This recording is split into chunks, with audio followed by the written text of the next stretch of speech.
I'll call this meeting to order. It's the regularly scheduled meeting of the Transportation Public Works Committee. This day, December 9th, 2014. I'm Councilmember Reich. I'll be chairing the committee. I'm joined by a quorum of the membership here, starting with Councilmember Yang, Councilmember Palmisano, and Councilmember Bender. We'll be joined by Councilmember Glidden soon. We have several items today, 8 in total, 7 consent, and 1 brief discussion item. I will go through the consent items. A committee member can pull any item for further discussion at their pleasure.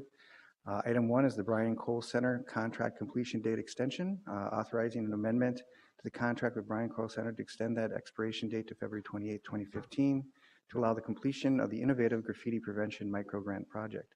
Item 2 is authorizing an amendment to the contract with the Lyndale Neighborhood Association to extend the contract expiration date to September 30th, 2015, to allow completion of the innovation graffiti prevention microgrant.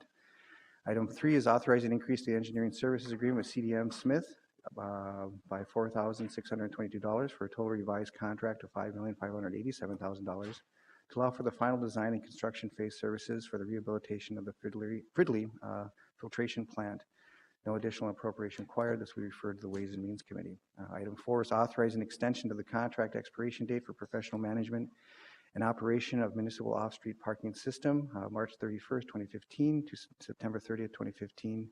This will be referred to Ways and Means. Item 5 is amending the performance and payment bond required section of the Special Service District sidewalk snow clearing, removal, and ice control services contract with Custom Products and Services to the fixed dollar amounts for each of the following special service districts. The districts and the amounts are listed.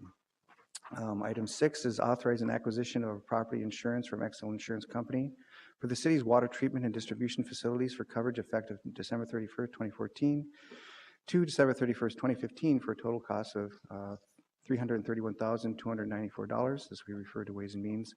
Item 7 are bids, accepting low bid of Vite Company for estimated expenditure of $1,022,050 for the disposal and hauling of fill and asphalt milling for the Public Works Transportation Division, and accepting the low bid of Ram Construction Services LLC in the amount of $416,232 for water settlement cones and effluent flume rehabilitation for the Water Treatment and Distribution Division. Those items referred to Ways and Means. Does anyone wish to push or discuss any of these items or pull them? Councilmember Yang. Thank you, Mr. Chair. I didn't want to pull anything out. I just wanted to ask a clarifying question for item number 5, if possible. Please do. I look at these special services districts, and I don't see the one on West Broadway, and I'm just, I might get in trouble for even asking, but I just thought I'd ask, why are they not included? And maybe there's a better answer. Certainly. Staff is available. Mr. Kennedy. Mr. Chair, Councilmember Yang, this is about existing contracts that are in flight right now for services right now. The West Broadway Improvement District goes online January 1, and they're not looking at snow services. So that's why it's not here. Thank you. Thank you. Any other item? Seeing none, I'll move all items as stated in the report. All in favor say aye. Aye. Dissenting nay. Those items carry, and we now can move to our final item, which is the discussion. Director Kaki. Good morning, Mr. Chair. We have Ellen Klugman here this morning who will present this item. Ellen's from the Traffic Parking and Services Division. Mr. Chair, members of the committee, good morning. Today we're here to talk about the 2005 solicitation for the Federal Highway Safety Improvement Program in our application that we'll be asking authorization to submit. And as we talk about that this morning, we'd like to go through 4 items. Number 1 is I'll give you a brief overview of what the HSIP program is. Number 2, we'll talk a bit about the applications we've done in the past and how that kind of leads us to this year's application. Number 3, we'll talk a bit about the results we've seen from these projects, and they've been really beneficial for us, so we're happy to talk about that. And then finally, we'll end with talking a bit about this year's application and the projects that we hope to move forward with. So a bit about HSIP. It's a federally funded program. It's administered locally by the Minnesota Department of Transportation and the Metropolitan Council. And if you look at the guidelines and the write-up for HSIP, the most important thing to focus on is that the purpose of this program is to fund projects that will reduce serious crashes, the type that can lead to fatalities or significant injuries. Now, any other benefits that come from projects, such as, for example, replacing old infrastructure, that's really not part of the evaluation for an HSIP application. The HSIP grants and applications for those, they're very much data-driven and statistics-driven, and the whole idea is to document and to show what sorts of crash reductions can we achieve by doing these types of projects. So that's what we focus on. And financially, these are very beneficial projects for the city. If a project is granted HSIP funding, the federal funds cover 90% of the construction cost. Our requirement is to commit 10% of the construction cost, and then we're also responsible for the so-called soft costs, the engineering, the design, the construction administration. So very, very beneficial. Projects like this allow us to take our existing safety money that's in the budget and leverage it greatly to achieve bigger projects and bigger benefits. Now, in terms of what we've done in the past, I have a little bit of a scorecard here, and you'll see that in the past couple funding cycles, we've submitted about 11 projects. And in a way, I'm almost hesitant to even show you this scorecard. I don't want to jinx ourselves for this year because in the last 2 funding cycles, every application we've submitted has been accepted. So we hope that that extends into the future here and we have continued good fortune. In terms of what we've been doing over the past few years, in prior years, if you go back a ways, we focused our efforts with HSIP funding on traffic signals and reducing vehicle crashes through signalization improvements. In the last couple funding cycles, we sort of broadened our view a bit, and we're taking in other modes for bicycle safety and pedestrian safety, as we're doing with this year's application also. So we're looking at a broader range of projects in the past few cycles. And in a moment here, I'll show some pictures of the various projects that we look to do and kind of how we built on our past successes. So this year, we're looking at 3 different types of projects. You'll hear me talk about 5 total projects. 3 of them are in the signal category. One is with what we call bike conflict zones, or the green bike markings that you see around town. And then the third one we'll be talking about, our third type of project, is for pedestrian improvements with bump outs and curb extensions. And in terms of what those projects are, we sort of have kind of before and after pictures to show you. The top one here, of course, right downtown here, 4th Avenue, that's an example of a traffic signal that has what we call low mount or side mount signal heads. And many of the HSIP projects that we've done over the years have addressed signalization where we can greatly increase the safety of an intersection by putting a light up over the middle of the roadway. So you see it on the bottom, there's a picture of Chicago Avenue, a project that we did with HSIP funding here a couple of years ago. And by the way, the top picture, 4th Avenue, that's one that went in a couple cycles ago for HSIP funding, and we'll be building about 9 signals along 4th Avenue. They're under design right now. We'll be bidding those in 2015 and constructing them in 2015. But I'm sure you can see by these pictures that when we add the overhead signal up over the roadway, it greatly increases the visibility, and the type of crash that we look to reduce there is what we call the right angle crash, which is really one of the most dangerous things we see in the city, where we have a vehicle coming at speed, doesn't see the right red light, and literally, as the phrase goes, blows the intersection, runs right through, and we get a perpendicular right angle crash with someone who has the right of way hit by someone who doesn't see the signal. Sometimes drivers are inattentive, with not having a lot of visibility, they don't see it. Sometimes their vision is blocked. There might be a truck or a bus and they just flat out don't see the signal. So this is a great, great successful project we've done dozens of these over the years to improve the visibility and improve the safety. And in a moment, we'll talk about the statistics, show what those improvements have been. The next type of project we're looking to do, it's our bike conflict zone or green markings. And I'm sure as you've traveled around town, either by foot, by bike, or by car, you've seen more and more of these. And with this funding, this would allow us to even accelerate that project and that program and put more of them out there. So over the past few years, of course, we've added miles and miles of bike lanes through the city, greatly enhancing bike safety and bike viability. The one area where we still have concerns sometimes is right at the intersection, where cars are, of course, required to yield for bikes. We need them to yield for bikes. We don't always see that behavior. And by highlighting the conflict zone with the green marking, we sort of punch up that visibility. We give a better view for the motorists. They have a better ability to see the bicyclists. They're more attuned to them. And this also has greatly reduced bike crashes at the intersection. So very, very beneficial project. And I think you can see with these pictures just kind of the impact that we get with those green markings. Then the third type of one we're looking to apply for this year is what we call curb extensions or bump outs. And in this type of project, what we're trying to do is help the pedestrian environment by shortening the crossing distance. So certainly as we reduce the crossing distance, we reduce the exposure that the ped's in the crossing area. We also help the visibility, and we kind of help the visibility in 2 ways. As the PED stands out on the extension, they get a much better view of the traffic flow. They're better able to judge a gap, see when it's safe to cross. Plus, the motorist has a better view of the PED. They don't just sort of come off that curb hidden. They're out a little bit more, the motorist sees them, and again, greatly enhances the safety for our PEDs as they're crossing intersections. So those are the types of projects we're looking to do. They build on the types of projects we've done in the past. And kind of as I said, HSIP is a data-driven or statistics-driven type application where you need to document and prove the reductions that you're going to be receiving. So we need to look back at what have we achieved with these over the years. And frankly, the statistics are very impressive, so we're real happy when we can do these projects. The first one we'll talk about is the crash reduction that we see with the overhead signals. And this is one that's just dramatic because, again, these are very serious type accidents that occur. And when we put up the overhead signals, well, anytime we do a safety improvement, we do a very good job of tracking the accident statistics before and after. And because we've done a lot of these overhead signals and done them for many years, we have a very robust database.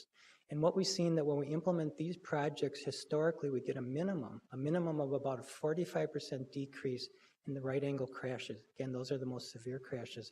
And with some of our recent implementations, we've seen reductions up to 80%, an 80% decrease in the right angle crashes. So very, very beneficial projects.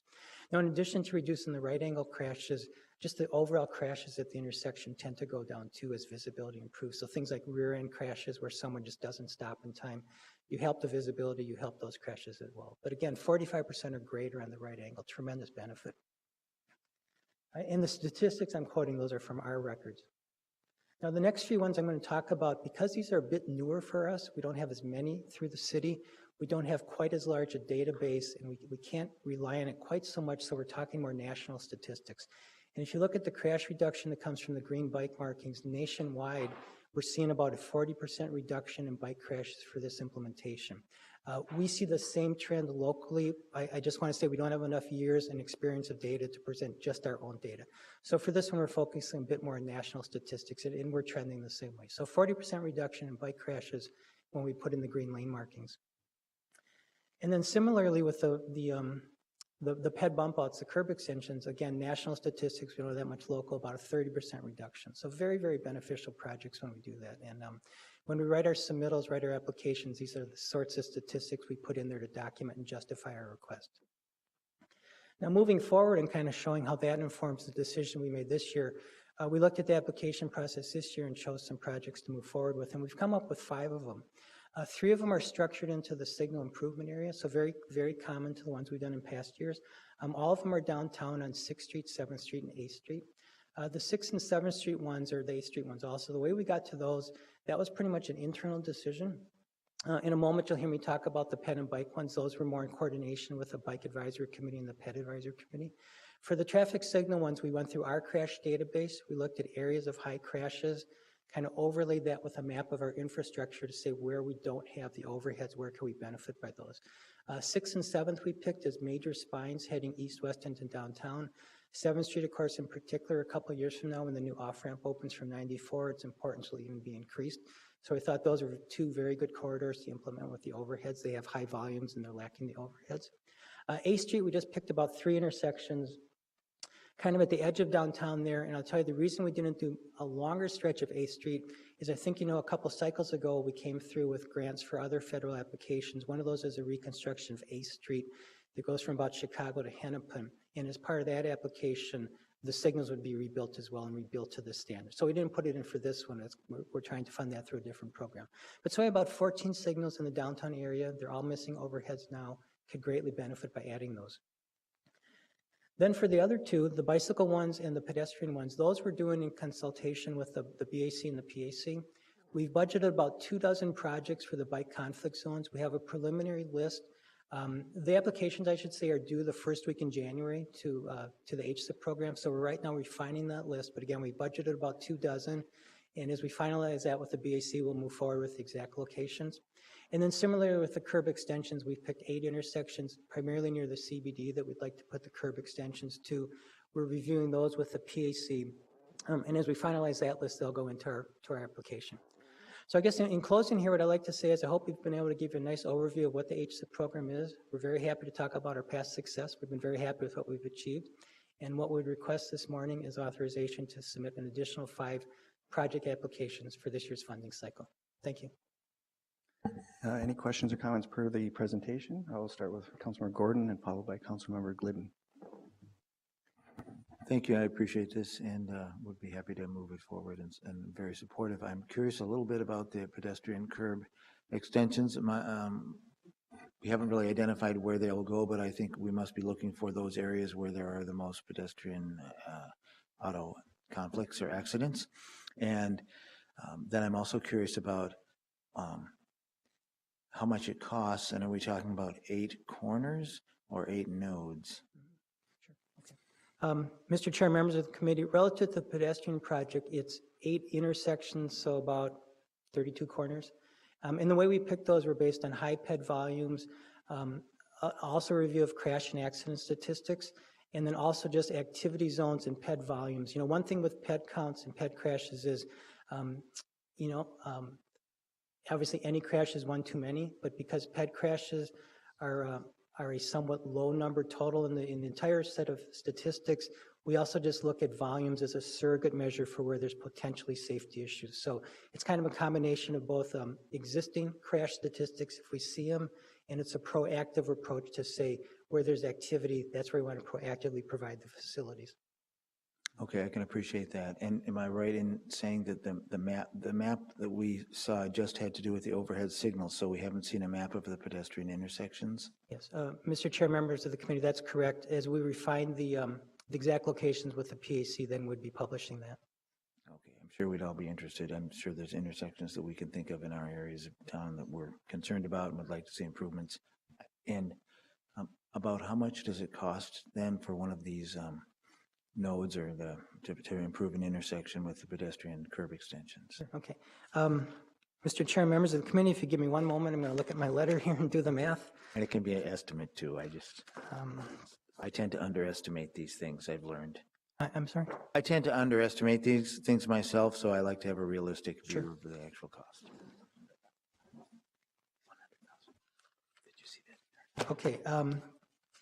Mr. Chair, members of the committee, for the pedestrian safety project, we're budgeting about $830,000 across 8 intersections, so about $100,000 per intersection for the 4 corners. Okay, And that'd be the total cost, 10% us, 90% federal. so that's the 100% cost, or you're saying that's what we're asking, so there would be a 10% add-on Correct. to that? Yes. Okay, so 30,000 per corner kind of ballpark. Thank you. We now, I believe Councilmember Gordon moved it, so we'll continue the discussion with the item moved. Councilmember Glidden? No? Councilmember Bender? Thank you, Mr. Chair. I wondered do we submit this as a package that is either fully funded or not, or is it possible that we would have some of these funded and others not funded? Yep. Mr. Chair, members of the committee, we'll be submitting this as 5 separate applications, and that's one of the reasons why we split the signals into 3 separate ones is based on the funding available, how many grant requests come in, you never really know what might be funded, so we've split those to like unique projects. I think this is fantastic. If just looking at the numbers, with the 10% match, how much we're able to leverage and the potential federal funds. So thanks for all your great work on this. Any further questions, comments? I will echo the positive comments that I've already garnered today. It's really nice that we can see the numbers that also form and make our applications competitive, and we can then leverage those dollars.